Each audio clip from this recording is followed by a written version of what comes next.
Twongeye kubaha ikaze mwebwe bakurikiranye News TV nk'uko bisanzwe. Uru ni urubuga rukugezaho amakuru yo mu karere u Rwanda ruherereyemo. Ugiye kuyakugezaho nitwa Claude Hategekimana. Ingingo yacu nyamukuru tugiye kwibandaho kuri uyu munsi ni ivuga uburyo Perezida Ndayishimiye yaraye ahakanye ko nta basirikare b'abarundi bapfiriye mu ntambara iri kubera muri Congo. Perezida Evariste Ndayishimiye uyu nguyu akaba ngubu ari inshuti y'akadasohoka ya Perezida Tshisekedi, nyuma yaho yemeye kumwoherereza abasirikare kugira ngo barwanye M23 by'umwihariko guhera mu mpera cyangwa se guhera mu ntangiriro z'ukwezi kwa 10 hari umwaka ushize wa 2023. Perezida Ndayishimiye aravuga ko kuva icyo gihe yakohereza izi ngabo nubwo yabanje kubyemera ko nubwo yabanje kubihakana ko yazohereje, ariko nyuma yaje kwerura rwose arabyemera ubwo yavugaga ko y'umuturanye atewe ugomba kumutabara. Y'umuturanye atewe ugomba kumutabara cyane cyane ko nawe ushobora guhura n'ibyago nawe akaba yagutabara. Icyo gihe rero byamenyekanye ko ingabo z'abarundi zinjiye muri Congo zigifite misiyo yo kurwana guhera tariki ya mbere Ukwakira 2023. Perezida Evariste Ndayishimiye rero aravuga ko kuva icyo gihe M23 nta musirikare n'umwe w'u Burundi irica, ngibyo M23 iri gukora ni propaganda. Ese ibi Perezida Evariste Ndayishimiye avuga nibyo? Abasirikare se M23 yagaragaje yafatiye ku rugamba b'abarundi banisobanura, yaba ari propaganda koko nk'uko Perezida Evariste Ndayishimiye abivuga? Aha ngaha rero niho tugiye gushingira ikiganiro cyacu twinjiramo imbere mu buryo bucukumbuye. Ariko mbere yuko wenda tugira icyo tubivugaho, reka tubanze tubabwire gato amagambo Perezida Evariste Ndayishimiye nk'uko yayivugiye. Perezida w'u Burundi avuga ko aho abasirikare ba M23 cyangwa se abasirikare M23 yafashe mpiri nabo bivugwa ko n'abavugwa ko bapfuye bishwe na M23 ngari amayera akoreshwa na M23 mu mirwano, mu byo bita ngo guerre psychologique.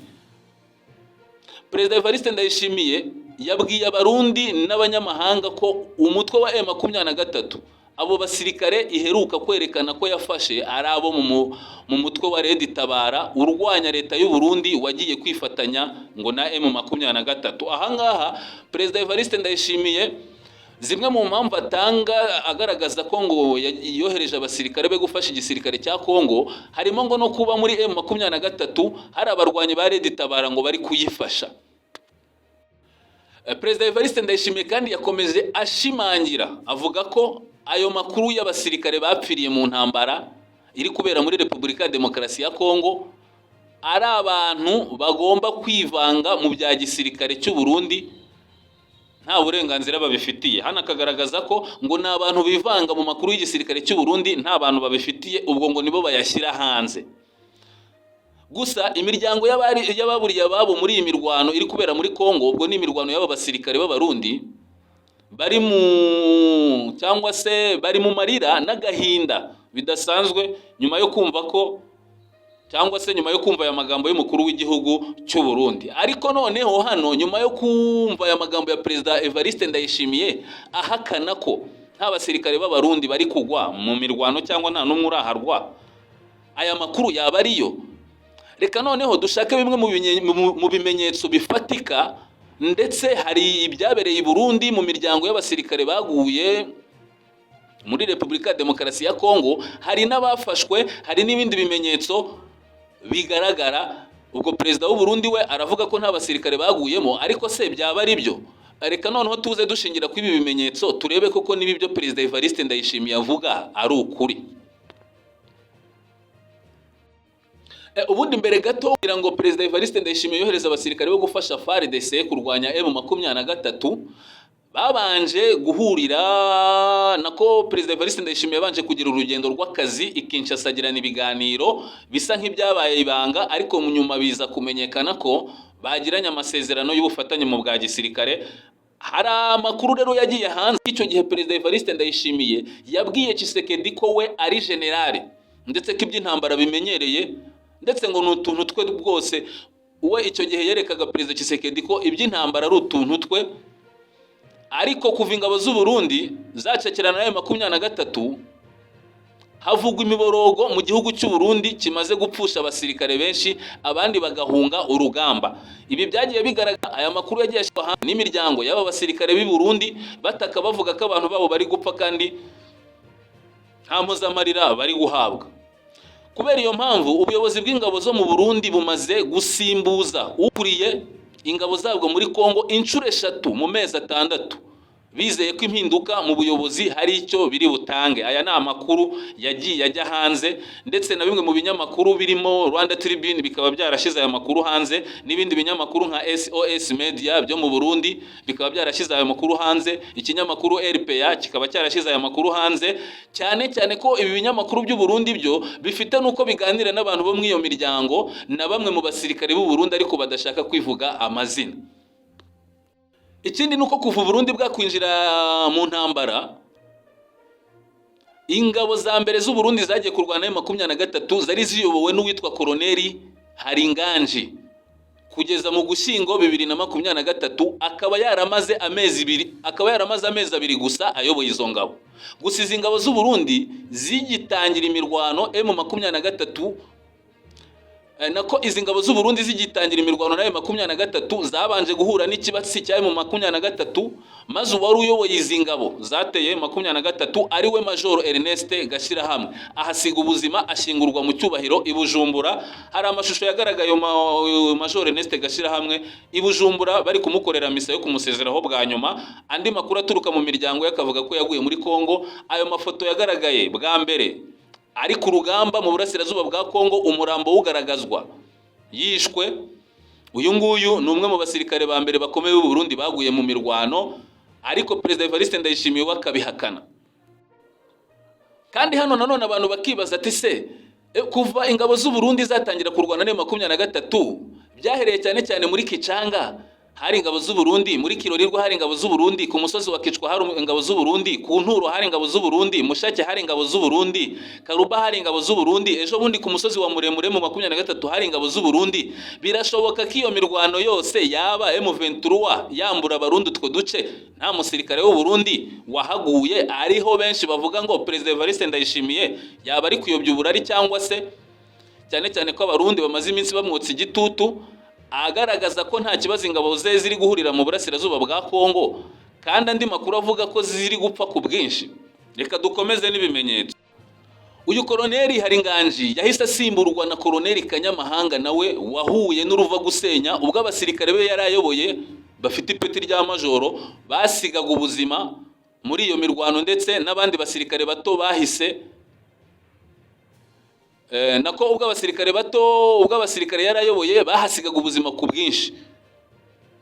Yahise nawe asimbuzwa ikitaraganya muri uku kwa mbere, ubwo n'uyu mwaka turimo wa 2024, asimburwa na Koloneli Kanyamahanga yongeye gutsindwa ubwo ingabo yarayoboye zanze ku mugaragaro kurwanya M23 zikivumbura zigasubizwa i Burundi.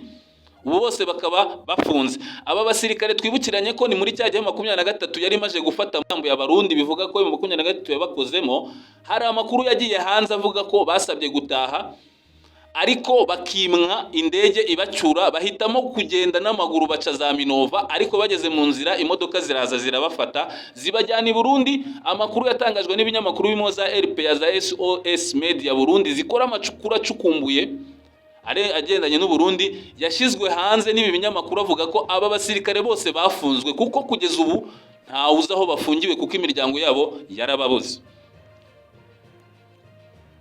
Koloneli Kanyamahanga rero nawe yese asimburwa na Koloneli Ponsi Hakizimana uzwi nka Mingi, nawe wahuye n'uruva gusenya ubwo ingabo z'u Burundi zari ku musozi wa Muremure ubwo n'ejo bundi muri weekend ishize.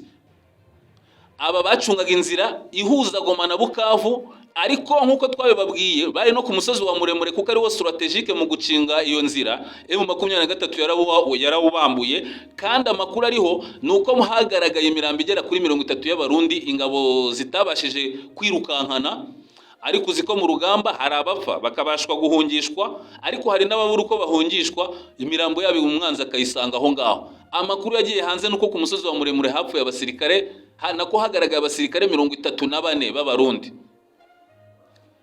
ndetse n'amafoto ngira ngo yakwirakwijwe ku mbuga nkoranyambaga. Kugeza ubu kandi mu gisirikare cy'u Burundi haravugwamo amakuru yuko benshi bari kutoroka igisirikare cyane cyane abari ku ipeti rya lieutenant na kapiteni, kuko ngo nibo bari gukunda kugwa ku rugamba. Ubu imiryango y'aba basirikare ikaba iri gutabaza kuko amakuru n'amafoto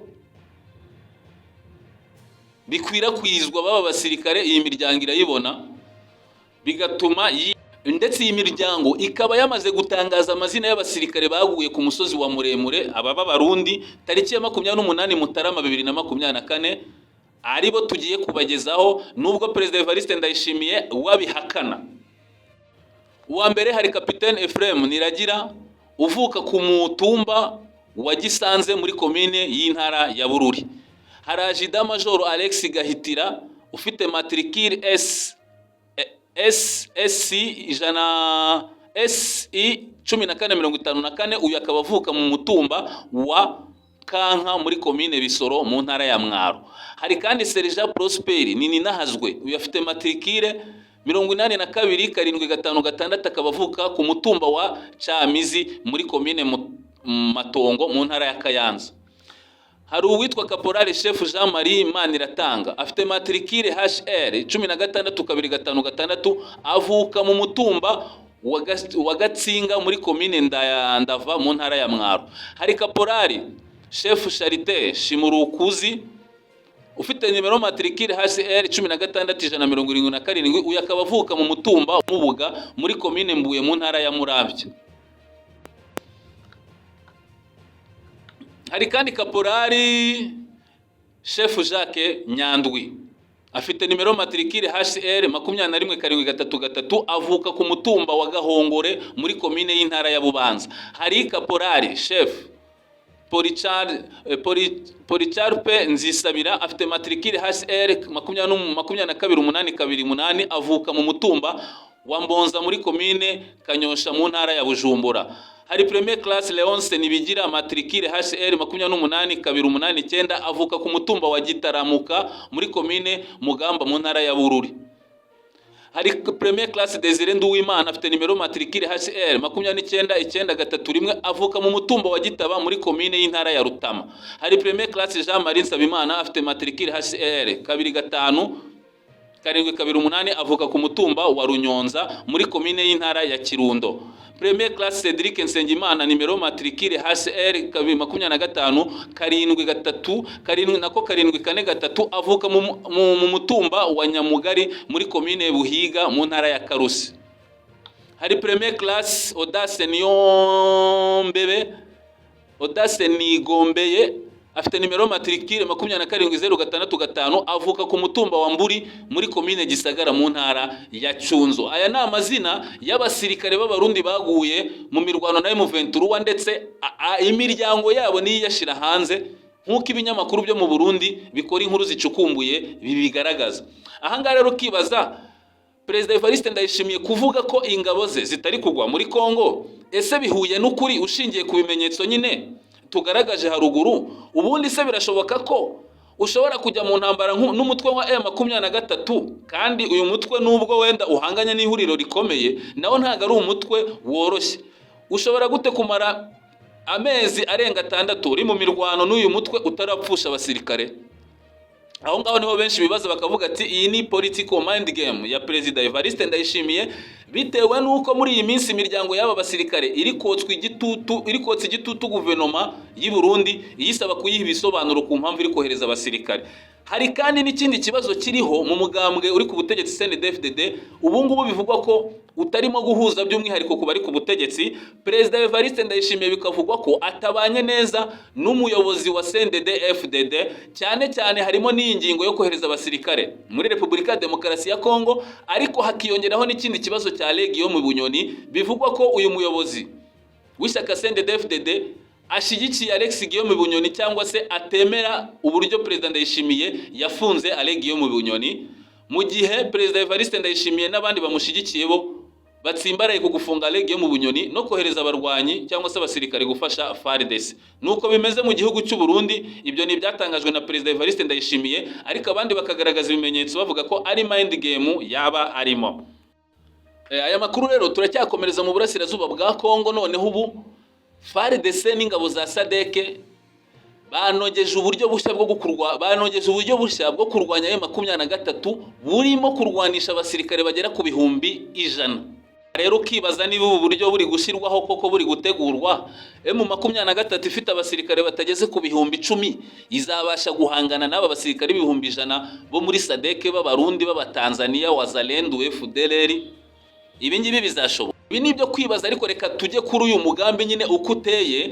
Uyu mugambi rero wemejwe n'uwitwa General Major Shola Mabondani Wungu, yakaba yoherezwe mu burasirazuba bwa Congo, akaba ari ugiye kuyobora ibikorwa byo kurwanya umutwe wa M23 nyuma yaho Perezida wa Repubulika ya Congo Felix Tshisekedi amuhaye izo nshingano nshya. Ku mugoroba wo kuri uyu wa gatatu nibwo General Mambondani, umuyobozi mushya w'akarere ka 34 ka gisirikare, yageze mu murwa mukuru w'intara ya Kivu y'Amajyaruguru yo ni Goma, ku kibuga cy'indege mpuzamahanga cya Goma. Uyu musirikare wa FARDC yakiriwe n'abanyapolitike n'abasirikare bakuru bakorera mu karere k'uburasirazuba bw'igihugu. General Mamboni rero yavuze ko we ku giti cye ari uje kurwanya M23 kandi ahishura imwe mu migambi cyangwa se muri strategy ubu ngubu ngo bagiye gukoresha bafatanyije n'ingabo za SADC kugira ngo bahashe umutwe wa M23. Aha yagaragaje ko hagiye kwifashishwa abasirikare benshi b'uruhurirane nyine barimo izi ngabo za SADC, FARDC, wazalendo n'abarundi barenga cyangwa se bashobora kuba bagera ku bihumbi 100 kugira ngo noneho botse igitutu M23 wabayigabaho ibitero mu bice byose bikomatanyije. Ikindi ngo ntagara aba basirikare gusa, ahubwo bagomba no gukoresha ko cyangwa se kongera umubare w'ibifaru, za drone z'intambara, indege z'intambara na za artillery cyangwa se z'intwaro za muzinga zirasa mu ntera ndende. Iyi niyo strategy nshyashya General Mambondani azanye kugira ngo ahashe guhasha uyu mutwe wa M23. Gusa ikigaragara cyo nuko kugeza ubu abayobozi bose boherejwe na FARDC kurwanya M23, aba bacira umwami babaye bo, hari abandi bafunzwe bayava, hari n'abandi benshi bagiye batumizwaho Kinshasa kubera kunanirwa guhagarika M23 bikanga.